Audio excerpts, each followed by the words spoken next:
We have sent the code to Telegram app on your other device.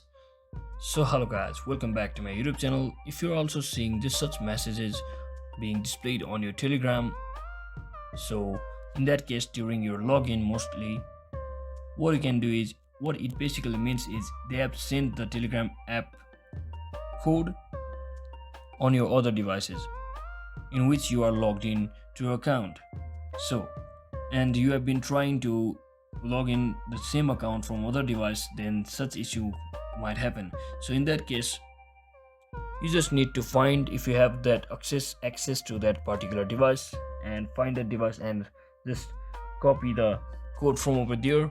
So just type in the same account, that means same number or phone number which you have used on that other account, other device which you are still logged in.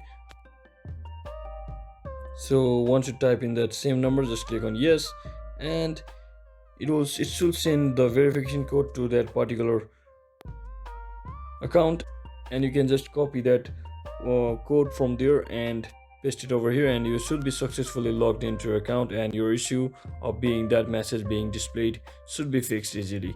So I hope this video was helpful guys. If it was, don't forget to like and subscribe to the channel. See you on the next one.